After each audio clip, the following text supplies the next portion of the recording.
Hey, it's Anthony Meisner bringing your first to know update for Greater Metro Denver. Here we are, August 1st, looking back on the month, and what you can really see is that prices seeming to be following kind of their seasonal norm for the last 3 years. You can see the average sales price dropped 3% between August and September, but September was a much better month price wise than it was last year by 2.7%. The median followed the same sort of trend. The only issue is the median for the last few months has been below where we were in 2024. Now that we're down 1.5% from the previous month, still leaves us up 1.6% from the prior year, which these are really good signs in some ways, right? Stability in the marketplace and all of that. You look at the condo townhouse market, this is where it's just a much tougher market, right? There's just a lot more inventory. And because of the lack of buyers, it's really driving prices down. And you can see it here month over month down 2.9%. The average detached single family home is now, or I'm sorry, the average condo is now 425,000. And last year it was about 440. So we've really lost, $21,000 year over year. The median down quite a bit as well, 3.8%, right at 385. Now, if we look at it by price per square foot, it tells us a lot of the same story on the condo market, right? 5.6% below this time last year. We're about $300 a foot. That market really is compressing. Now, the price per square foot in the detached single family home market is down to 278, which does lead us to believe over the last few months, it really has compressed quite a bit, even though the average may not be telling quite the same story. Those month over month figures and then this combined with it really tell us that real estate is losing a little bit of value this year. Active units of inventory on the market would be the largest reason.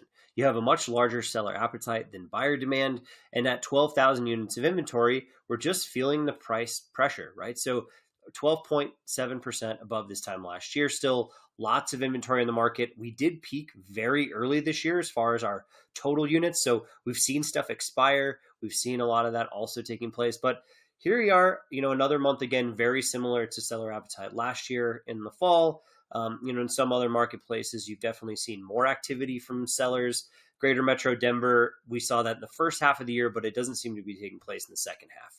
Now, under contracts, keep in mind, we looked at that, right? 4,800 new listings, only 3,500 pending sales. So there's just not as many buyers in the marketplace as sellers, but it's very similar to this time last year. In fact, it's 2.7% above last September. And if you remember last September, it was a pretty good month.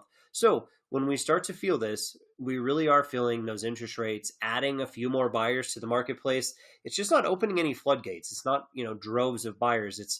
They're slowly trickling back into the market as they sort of realize maybe it's a little bit more affordable than it probably was a year ago when they looked, or 18 months ago. Now, month supply of inventory tells us a lot about how buyer and seller feel in the marketplace. And at 3.5 months of inventory, this still isn't a terrible situation for sellers. Obviously, we've seen some price compression, and it could be happening more location-centric. But the interesting part about this is we're only 10% above last year, and it's still, NAR wouldn't even consider this a balanced market. I would argue with them at this point because we really are feeling enough concessions in the marketplace and price drops that it obviously feels more like the buyers hold all the cards. And definitely they do because of the lack of buyer participation. But what does it feel like as a seller? It feels like it takes 52 days to go under contract on average. It's going to continue to rise through the rest of the year because that's what our seasonality would suggest if you look at year over year. And that is about a third longer than it was this time last year. So it is taking longer to sell homes. It's also, we're not getting as much for those homes as we were in the past. We show a 98.4% list to sale price. And here we are now where you can really tell that that close price to list price doesn't include concessions or price drops. So it doesn't even tell the whole story. So 0.6% less than last year might be a little misleading. It might actually be a lot more buyer favored than that.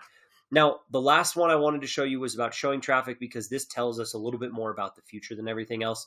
But the interesting part is we have 0.6% less showings, but a lot more inventory, right? So we really have a little bit more buyer participation than usual. But if you're a seller, it's slow and steady, right? One showing a weekish is kind of what it's going to feel like. And it really is taking about 15 showings to go under contract.